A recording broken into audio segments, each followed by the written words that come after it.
Hello बच्चों, कैसे हैं आप। My name is Anshuman Gupta. I have done BTech from electronics and communication in 2007 from Kanpur university. तो हम जो है डिवाइन वर्ड ऑफ एजुकेशन से बोल रहे हैं, अंशुमन गुप्ता। तो आज हम आपको पढ़ाएंगे चैप्टर 10 लाइट चैप्टर फिजिक्स का, क्लास 10th का। तो क्लास 10th में लाइट होती क्या है, जैसे कि आप यहाँ पे हम देख रहे हैं, यहाँ पे हम आपको दिखाई दे रहे हैं बिकॉज ऑफ लाइट। यहाँ पे कुछ नेचुरल लाइट आ रही है, सन निकला हुआ है, सूर्य भगवान, और लाइट आपकी वहां से भी आ रही है और कुछ आपकी आर्टिफिशियल लाइट आ रही है, जिसके कारण ये जो बोर्ड में है वो लिखा हुआ आपको दिखाई दे रहा है। राइट। तो सबसे पहले लाइट चैप्टर में हम जो पढ़ेंगे वो पढ़ेंगे लाइट रिफ्लेक्शन एंड रिफ्रैक्शन। ये चैप्टर का नाम है लाइट रिफ्लेक्शन एंड रिफ्रैक्शन। तो आपको पता होना चाहिए लाइट में दो प्रकार के ऑब्जेक्ट होते हैं, एक होता है ल्यूमिनस ऑब्जेक्ट, एक होता है non luminous object. Luminous object को हम LO से रिप्रेजेंट करते हैं और नॉन ल्यूमिनस ऑब्जेक्ट को NLO से रिप्रेजेंट करते हैं। ल्यूमिनस ऑब्जेक्ट वो होता है जिसका खुद का प्रकाश होता है, जैसे कि मोमबत्ती, कैंडल। राइट। जैसे कि बल्ब, इलेक्ट्रिक बल्ब जो थॉमस एडिसन ने इन्वेंट किया था। और ये जो है ल्यूमिनस ऑब्जेक्ट के एग्जांपल्स है जिनका खुद का प्रकाश होता है, जो which which generate light, that is called luminous object. और नॉन ल्यूमिनस ऑब्जेक्ट वो होते हैं जिनका खुद का प्रकाश नहीं होता, जो खुद की लाइट, जिनकी खुद की लाइट नहीं होती है, that is non luminous object. जैसे कि बुक, पेन, और भी so many examples of non luminous object. Right. तो non luminous object, non luminous object का हमने एक्सप्लेन कर दिया। अब हम नेक्स्ट टॉपिक डिस्कस करेंगे, लाइट रिफ्लेक्शन एंड रिफ्लेक्शन। तो लाइट रिफ्लेक्शन में क्या होता है कि रिफ्लेक्शन होता है क्या, व्हाट इज रिफ्लेक्शन। तो रिफ्लेक्शन को एक्सप्लेन करते हैं वन बाय वन। आपको रिफ्लेक्शन पहले एक्सप्लेन करेंगे, उसके बाद रिफ्लेक्शन एक्सप्लेन करेंगे। तो रिफ्लेक्शन होता है क्या, रिफ्लेक्शन का मतलब होता है, हिंदी में कहते हैं इसको परावर्तन। क्या कहते हैं, परावर्तन। क्योंकि कुछ बच्चे हिंदी में भी पढ़ते हैं तो उनको हिंदी में बताना जरूरी है, क्योंकि ये वीडियो है वो आपका हिंदी मीडियम, इंग्लिश मीडियम दोनों के लिए है। मैं हर एक टर्म का फिजिक्स में इंग्लिश में भी मतलब बताऊंगा और हिंदी में भी मतलब बताऊंगा, ताकि जो हिंदी मीडियम वाले बच्चे हैं उनको कोई प्रॉब्लम ना हो। राइट। तो रिफ्लेक्शन को कहते हैं परावर्तन। तो रिफ्लेक्शन होता क्या है, जैसे कि एक मिरर है, ये आपका प्लेन मिरर है। प्लेन मिरर में होता है, इसमें एक प्लेन होता है एकदम एकदम सपाट, है ना, और यहाँ पे एक तरफ पॉलिश होती है। तो लाइट जो है इस पे इससे जो है टकराई, स्ट्राइक की। तो टकराने के बाद जहां से स्ट्राइक की, तो that is called incident ray, इसे कहते हैं इंसिडेंट रे। ये हमेशा इंक्लाइंड होती है, और यहाँ से नॉर्मल ड्रॉ किया है हमने, यहाँ से नॉर्मल ड्रॉ किया और उसके बाद ये रिफ्लेक्ट हुई। तो ये जो एंगल बन रहा है इंसिडेंट रे, इसे कहते हैं। तो रिफ्लेक्शंस के लॉ भी बताएंगे इसमें। रिफ्लेक्शन का जब कंसेप्ट बता रहे हैं आपको, रिफ्लेक्शंस के लॉ बताएंगे। तो laws of reflection,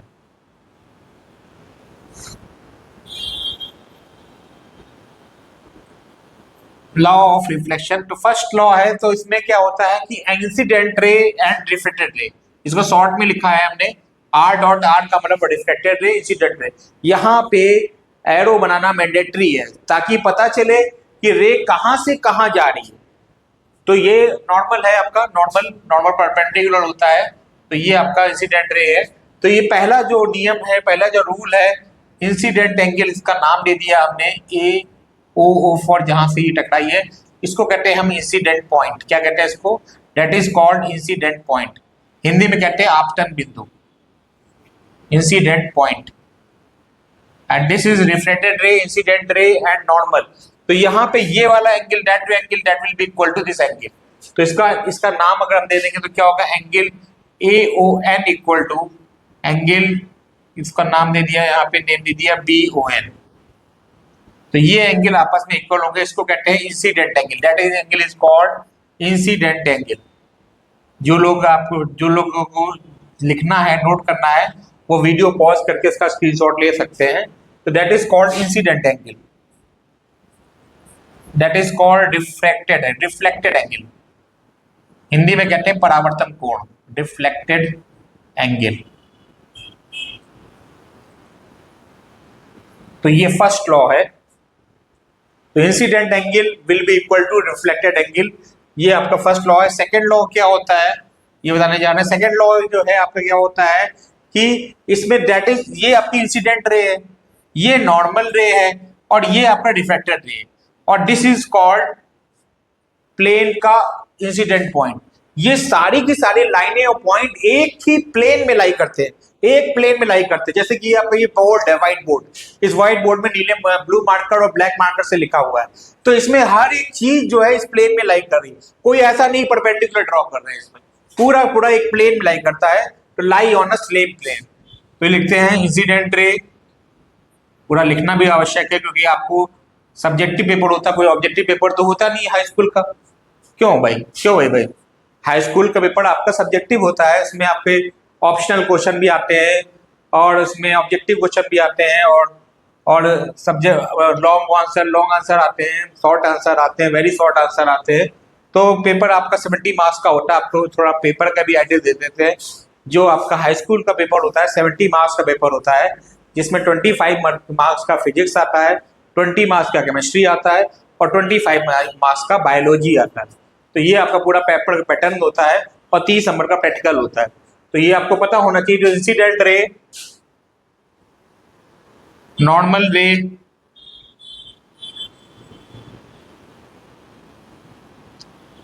incident ray, normal रे and reflected ray, reflected ray, और एक पॉइंट और है क्या यहाँ पे, incident point, incident point are lie in a same plane, are lie in a same plane. तो ये दोनों ही लॉज आपको अच्छे से रटे होने चाहिए, अच्छे से रटे होने चाहिए। और साइंस कभी रटी नहीं जाती है, साइंस हमेशा समझी जाती है। ये आप लोग ध्यान रखिए। हर चीज को अगर समझ के पढ़ेंगे तो ज्यादा ड्यूरेशन तक आपको जीवन पर्यंत याद रहेगा। ऐसे आपको दिक्कत रहेगी कि आप भूल जाएंगे। और ये हमेरा ये कथन याद रखिए कि आपको हर चीज समझ के पढ़नी है। ऐसा होता है तो क्यों होता है, lie on the same plane कैसे होगा, इसको अच्छे से आना चाहिए। तो ये आपका रिफ्लेक्शन ऑफ लाइट मैंने बता दिया है आपको। ये आपका प्लेन मिरर है। तो मिरर आपके, अब स्पेरिकल, नेक्स्ट टॉपिक आपका स्पेरिकल मिरर। तो मिरर आपके दो टाइप के होते हैं, इसको इरेज करना पड़ेगा। अब इसको आप लोगों ने नोट कर लिया है, स्क्रीनशॉट ले लीजिए अच्छे से, और इसको दोनों लॉज अच्छे से लिख लीजिए। अब नेक्स्ट टॉपिक है आपका स्पेरिकल मिरर। स्पेरिकल मिरर क्या होता है ये आपको बताएंगे। स्पेरिकल मिरर 3 टाइप के होते हैं, convex mirror, concave mirror and plane mirror. तो 3 टाइप के मिरर होते हैं स्पेरिकल मिरर में, plane mirror, convex mirror, concave mirror. तो प्लेन मिरर आपको दिखा दिया मैंने, इसको बता दिया है। अब आपको बताने जा रहे हैं convex mirror. Convex mirror, convex mirror का पूरा अच्छे से आइडिया देते हैं। कॉन्वेक्स मिरर आपको बनाना आना चाहिए पहली बात।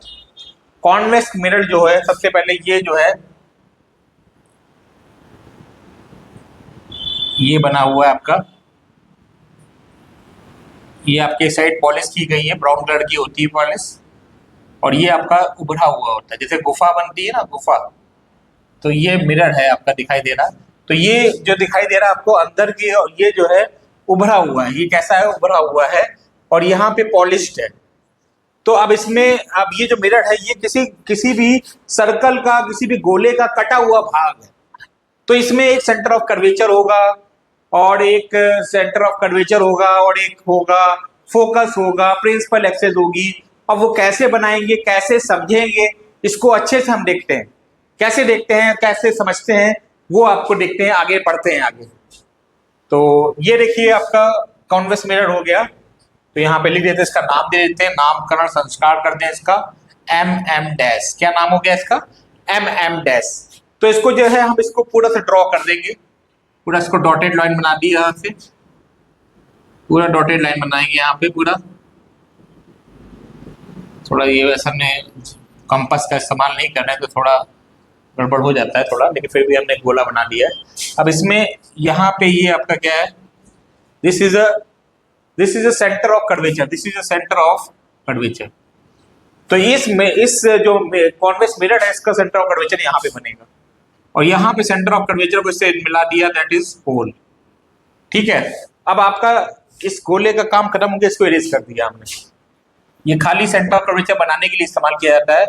बहुत बच्चे इसको रफली बनाते हैं, लेकिन इसको करेक्ट बनाने के लिए आपको ऐसा बनाना पड़ता है, सेंटर ऑफ कर्वेचर पोल, और इसके मिड में जो है आपका फोकस होगा। और इस पूरी लाइन को कहते हैं principal axis, P dot A, इसको कहते हैं प्रिंसिपल एक्सिस। एक होता है प्रिंसिपल, एक होता है प्रिंसिपल, इसको कहते हैं principal axis, PRINCIPLE axis, principal axis. तो ये आपका पूरा आपका कॉन्वेक्स मिरर बन गया है। कॉन्वेक्स मिरर में भी आपका रिफ्लेक्शन होता है, रिफ्लेक्शन होता है, रिफ्लेक्शन एंड रिफ्रैक्शन। रिफ्लेक्शन में इंसिडेंट एंगल रिफ्लेक्टेड एंगल के इक्वल होता है, राइट। तो ये आपका कॉन्वेक्स मिरर हो गया। आप कॉनकेव मिरर बताते हैं, ये उभरा हुआ होता है, राइट। इसमें भी गुफा बनेगी, ये आपका कॉनकेव है। इसमें एक साइड पॉलिश है, एक साइड जो है आपका ट्रांसपेरेंट है। दो सरफेस होती है मिरर में, दो सरफेस होती है, एक सरफेस में पॉलिश होती है, एक सरफेस आपका चमकदार होता है, जिसे कहते हैं। तो ये आपका कॉनकेव मिरर है। इसमें इसको भी कंप्लीट करेंगे हम।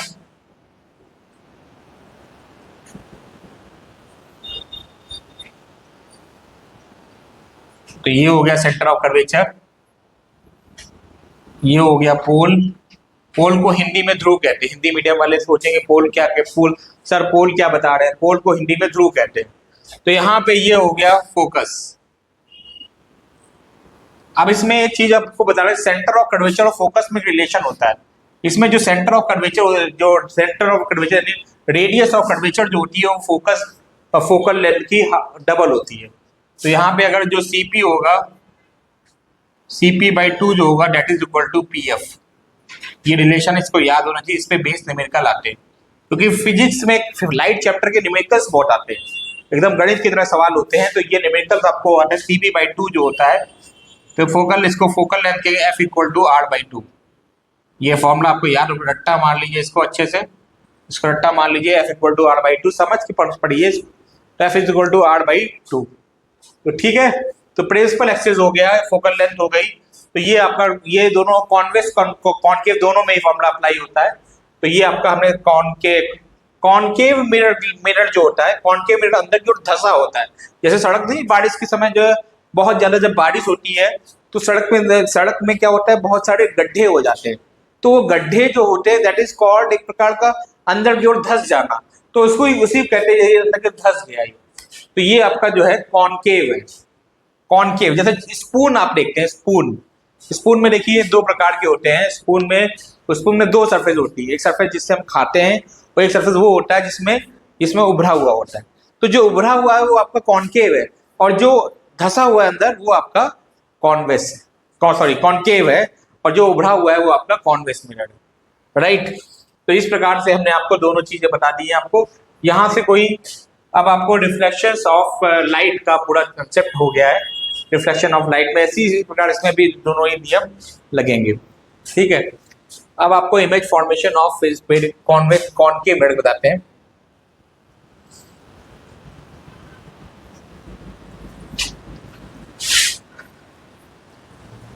नेक्स्ट टॉपिक है आपका इमेज फॉर्मेशन। Image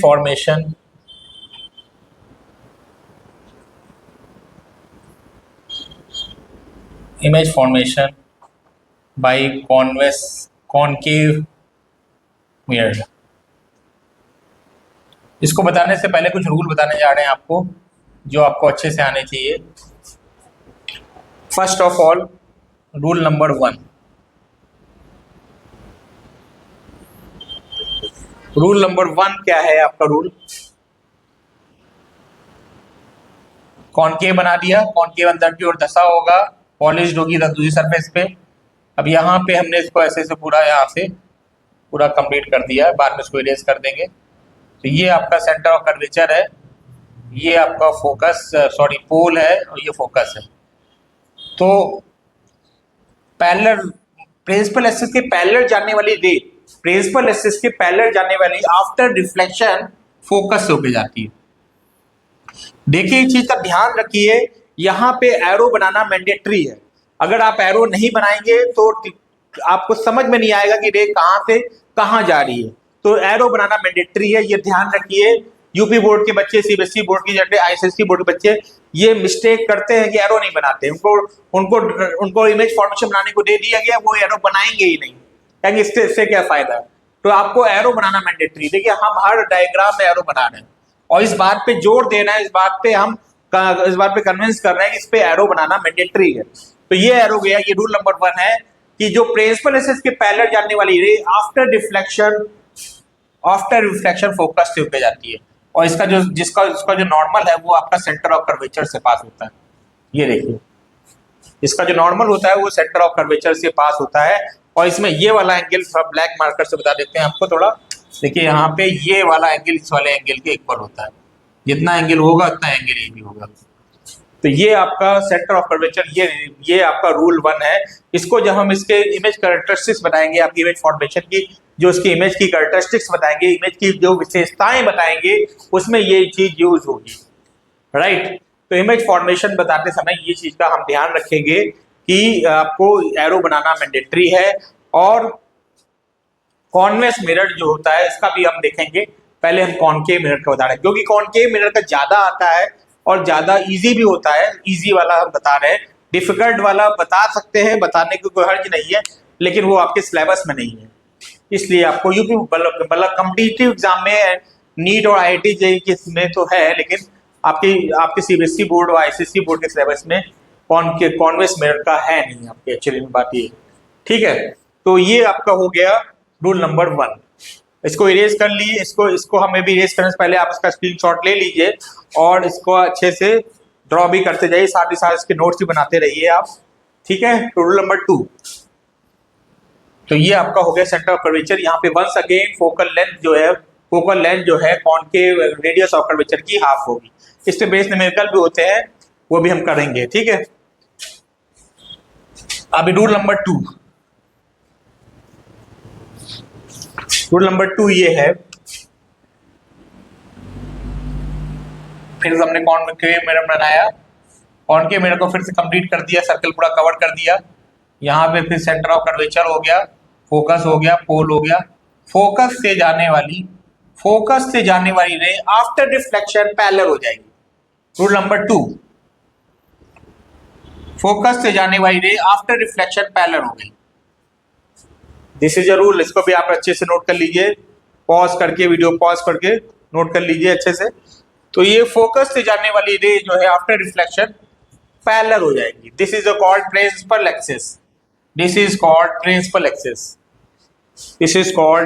axis. ये आपकी पैरेलल रेज है, प्रिंसिपल एक्सिस के पैरेलल है। पैरेलल को ऐसे लिखते हैं शॉर्ट में।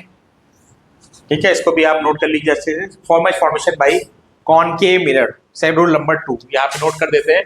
This is a rule number 2।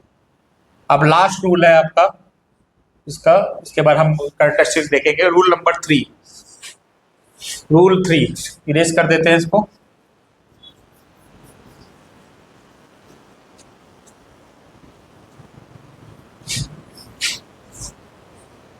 Rule 3 अब इसमें रूल 3 में क्या होता है, एक सेंटर ऑफ कर्वेचर से जुड़ी जाती है इसका। फिर हमने कॉनकेव मिरर बनाया, इसको कवर कर दिया। इसके बाद सेंटर ऑफ कर्वेचर बना दिया, फोकस एंड पोल। इसको बना के खूब प्रैक्टिस करिए, इतनी ज्यादा प्रैक्टिस करिए। इसका क्वेश्चन पेपर में निश्चित आता है, डेफिनेटली क्वेश्चन इससे कोई ना कोई आएगा जरूर, या तो न्यूमेरिकल आएगा या तो यही बनाने को आ जाएगा।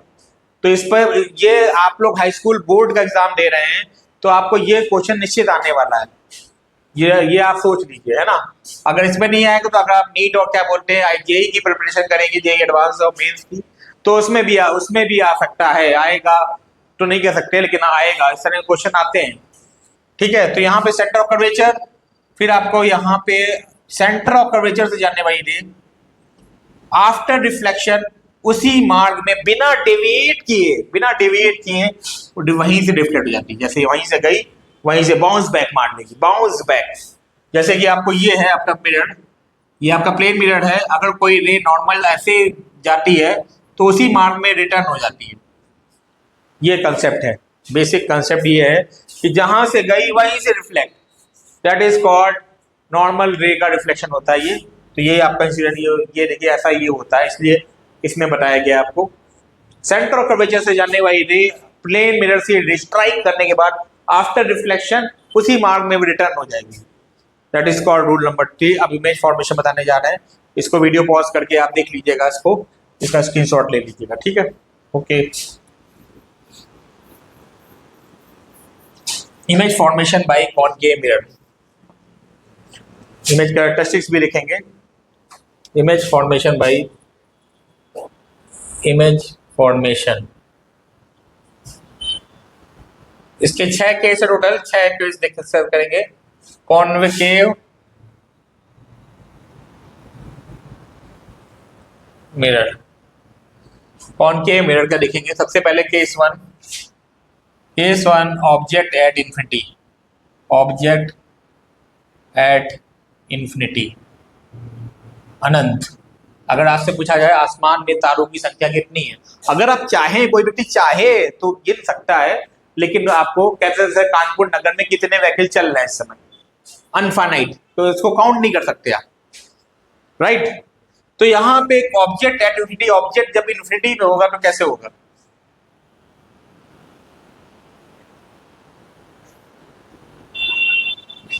ये आपका सबसे पहले फर्स्ट ऑफ ऑल जो आपका काम है वो पहले करेंगे, कॉनकेव मिरर बनाएंगे, उसके बाद इसको कवर करके सर्कल को, इसको बाद में इरेज भी कर सकते हैं, ये इरेज कर दिया इसको हमने ऐसे।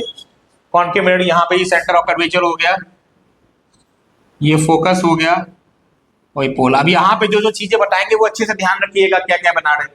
सबसे पहले ऑब्जेक्ट बियॉन्ड सी, यहाँ पे अब हमारा जो है ऑब्जेक्ट इनफाइनाइट से आ रहा है, ये देखिए इनफाइनाइट लाइन डॉटेड लाइन से बनाई हमने, एक लाइन इधर से आ रही है, एक लाइन इधर से आ रही है।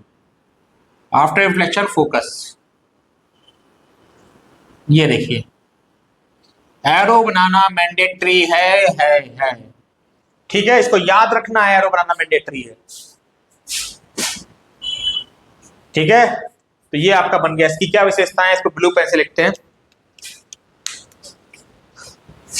पहला है आपका रियल इमेज बनेगी, कैसी बनेगी, रियल। दूसरा आपका diminished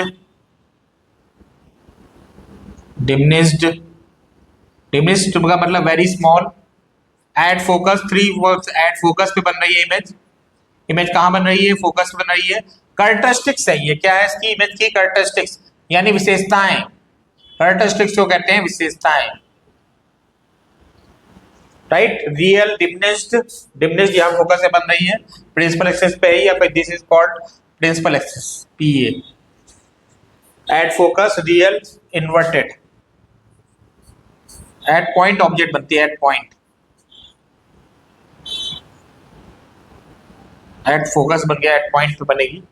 real, inverted, at point F, ये लिख दिया है यहाँ पे, एट फोकस, लिखने की जरूरत नहीं है, ठीक है। अब case number 2, object beyond C, object at beyond C, object at beyond C. तो ऑब्जेक्ट को बनाने का तरीका भी, ऑब्जेक्ट में से ऊपर जो है हमेशा ए होता है, नीचे बी होता है।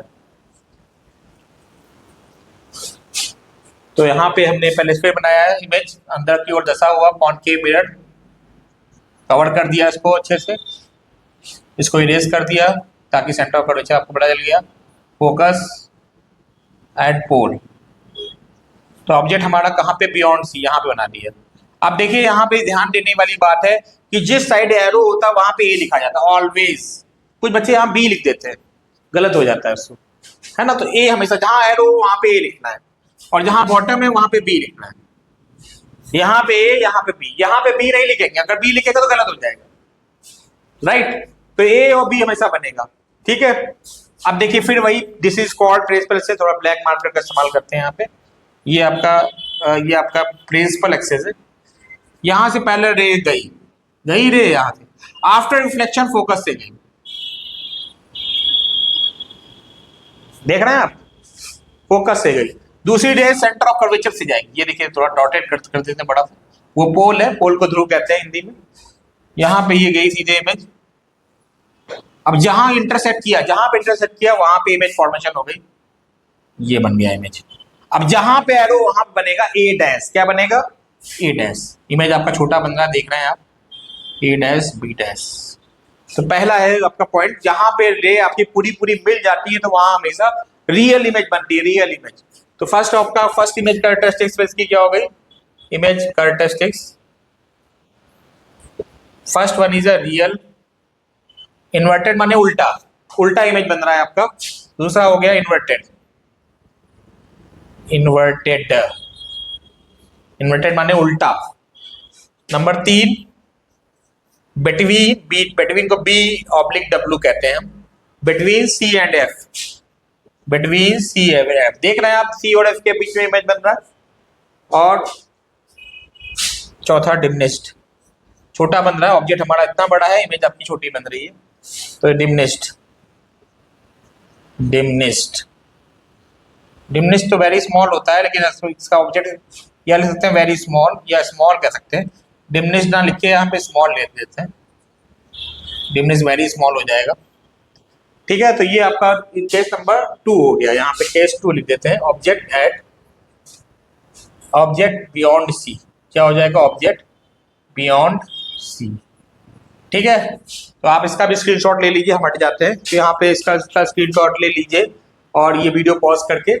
अब नेक्स्ट केस है केस नंबर 3, रूल नंबर 3 नहीं है यहाँ पे, केस नंबर 3, ऑब्जेक्ट एट सी। अगला होगा ऑब्जेक्ट एट सी।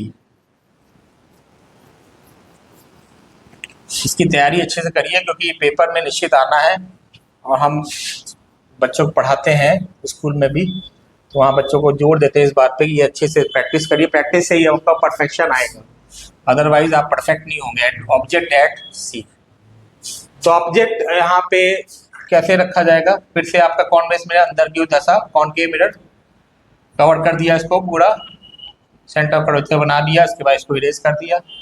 ठीक है, इसके बाद यहाँ पे पोल और this is a focus, centre of curvature यहाँ पे बना आपका, सेंटर ऑफ कर्वेचर ऑब्जेक्ट है, ऑब्जेक्ट का नाम लिख दीजिए, ब्लू मार्कर से लिख देते हैं यहाँ पे, ए एरो की तरफ ए होगा, A B.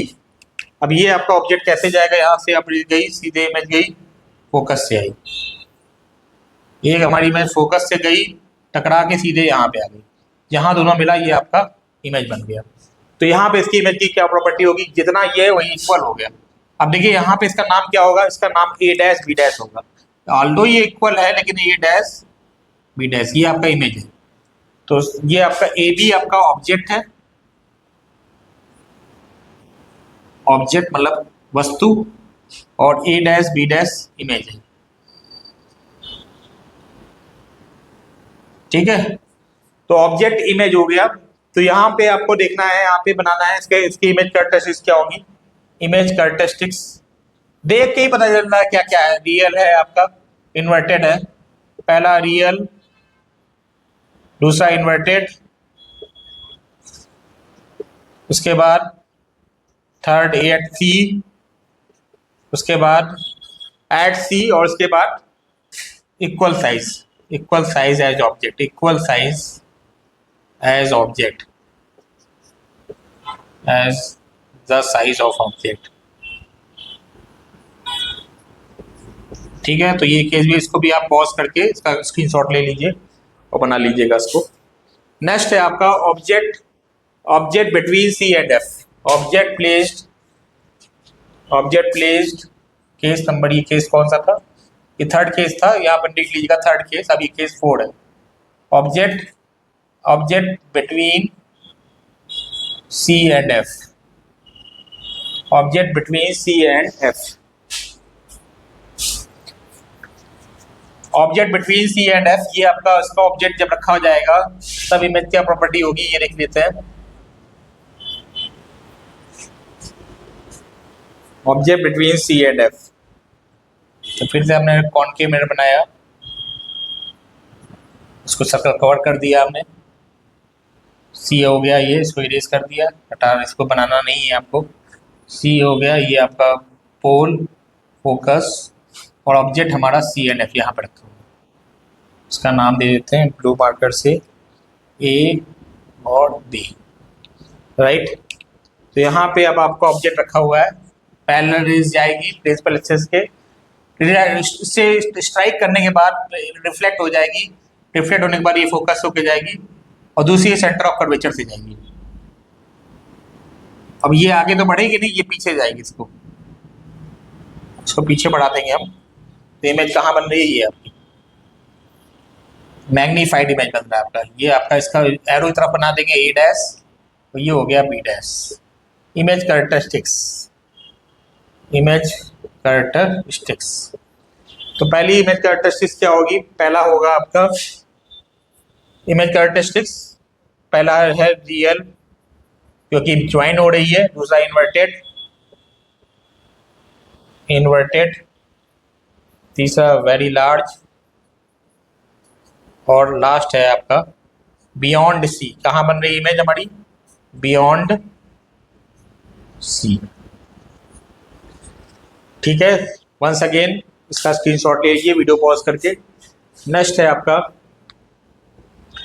Image character case number 5, second last case है, case number 5।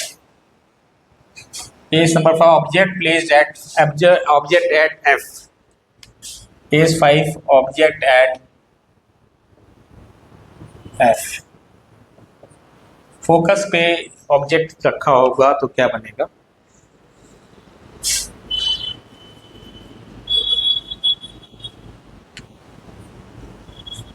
Case number 5, focus पे ऑब्जेक्ट अनंत पे, इसका इनफाइनाइट पे बनेगा। ऑब्जेक्ट हमारा फोकस पे रखा हुआ है, फिर से हमने कॉनकेव मिरर बनाया, इसको कवर कर दिया,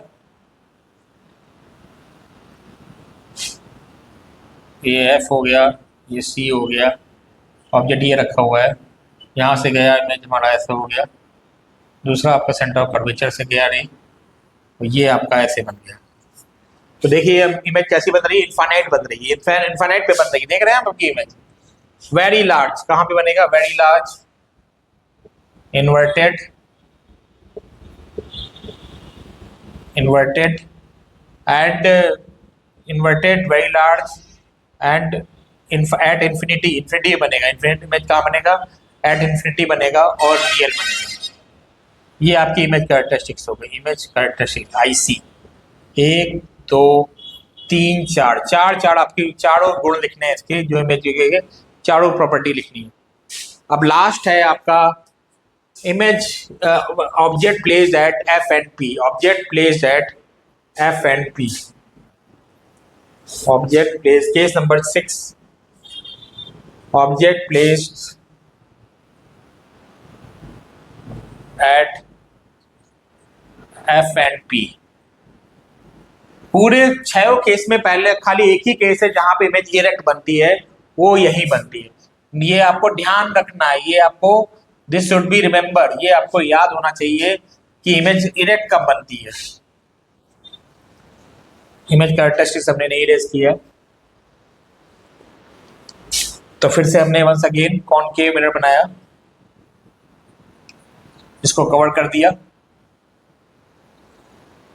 यहाँ पे सेंटर ऑफ कर्वेचर इरेज कर दिया इसको, सी एफ पी। आपका ऑब्जेक्ट ये रखा हुआ है, यहाँ एडो साइड ए बना दिया, बी बना दिया, ये आपका ऐसे गया, यहाँ पे फोकस होके गई है, दूसरी सेंटर ऑफ कर्वेचर से होके जाएगी। अब ये आपस में कहाँ जाके मिलेगी, आगे जाके मिलेगी, ये जाती हुई प्रतीत होगी, तो यहाँ पे आपका वर्चुअल इमेज बनेगा। कैसा बनेगा, वर्चुअल इमेज। तो ये इमेज कैसी बन रही है, वर्चुअल इमेज बन रही है। ए डैश बी डैश इनलार्ज्ड, क्या लिखेंगे यहाँ पे मैं कैसे, इनलार्ज, इनलार्ज्ड, वर्चुअल बनेगी, इनलार्ज्ड, मैग्नीफाइड, या मैग्नीफाइड भी कह सकते हैं इसको, मैग्नीफाइड, मैग्नीफाइड, दूसरा इरेक्ट, दूसरा इरेक्ट हो गया, तीसरा behind the mirror, behind the mirror,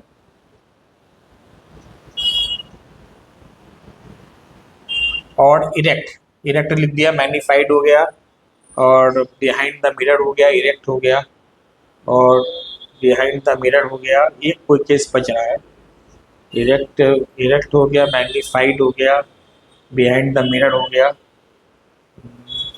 और हाँ वर्चुअल इमेज, ये वाला भूल गया थे, सॉरी, थोड़ा टाइम लगाया मैंने, वर्चुअल इमेज बनेगी। इमेज कैसी बनेगी? वर्चुअल। तो आज की क्लास में इतना ही रखते हैं हम। तो नेक्स्ट क्लास में आगे का पढ़ाएंगे हम स्फेरिकल मिरर के बाद। अभी आपको स्फेरिकल मिरर के बाद हमें लेंस के बारे में बताना है, रिफ्रैक्शन ऑफ लाइट बताना है, क्योंकि टाइम ज़्यादा हो गया है तो इस वजह से। तो डिवाइन वर्ल्ड ऑफ एजुकेशन से हम अंशुमन गुप्ता बोल रहे हैं। तो आपको इस चैनल को सब्सक्राइब करना है, लाइक करना है और ज़्यादा से ज़्यादा इसमें कमेंट भी करने हैं और ज़्यादा से ज़्यादा लोगों को शेयर भी करना है। बहुत बहुत धन्यवाद, शुक्रिया, थैंक यू।